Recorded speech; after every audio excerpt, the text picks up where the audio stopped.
My personal. ఇప్పుడు జరిగింది ఏంది, వాళ్ళిద్దరి మధ్యలో ఏదో ఇన్సిడెంట్ జరిగింది, లోపల ఇద్దరిని 4 దంచి అట్లా చేయాల్సింది కాదు అని చెప్పి వాళ్ళకి నచ్చేపి వాళ్ళ లైఫ్ అయితే వాళ్ళు చూసుకున్నట్టు చేయాల్సింది. ఇప్పుడు వీడియో వైరల్ చేసి వాళ్ళిద్దరి లైఫ్లో నాశనం చేసి ఏం చేయాలనుకుంటారు?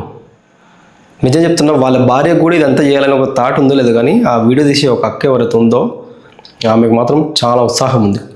వాళ్ళ లైఫ్ చెడకూడదామని 100% గ్యారెంటీ ఉంది. సరే, వాళ్ళిద్దరు ఏది మిస్టేక్ చేశారు, 100% మిస్టేకే, దాన్ని ఎవరు సమర్థించరు. కానీ దాన్ని ఎట్లా నెక్స్ట్ జరగకుండా చూసుకోవాలి, ఎవరి లైఫ్లో వాళ్ళు బాగుంటే ఎట్లా చేసుకోవాలనేది ఒక టాపిక్ మీద అది చేసుకోవాలి. ఇప్పుడు చూడు, వాళ్ళిద్దరిని అర్ధనగ్నంగా సోషల్ మీడియాలో పెట్టి ఏం సాధించినట్టు నువ్వు? వాడి ఇజ్జత్ ఎంత పోయిందో, ఆమె ఇజ్జత్ ఎంత పోయిందో, వాడి పెళ్ళంగా నువ్వు ఈ పని చేసినందుకు నీ ఇజ్జత్ కూడా అంతే పోతుంది.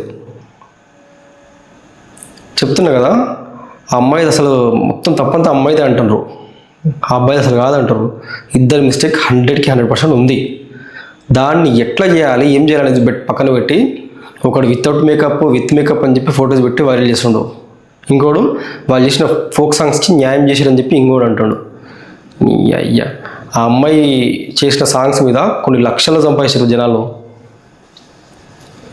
మిస్టేక్ చేశారు, దాన్ని ఎవరు సమర్థించారు? ఒక అమ్మాయి లైఫ్ని కంటెంట్గా మార్చుకొని ఇదంతా చూసినా చాలా చిల్లరగా ఉంది. అసలు డిలీట్ చేసాను మొత్తం.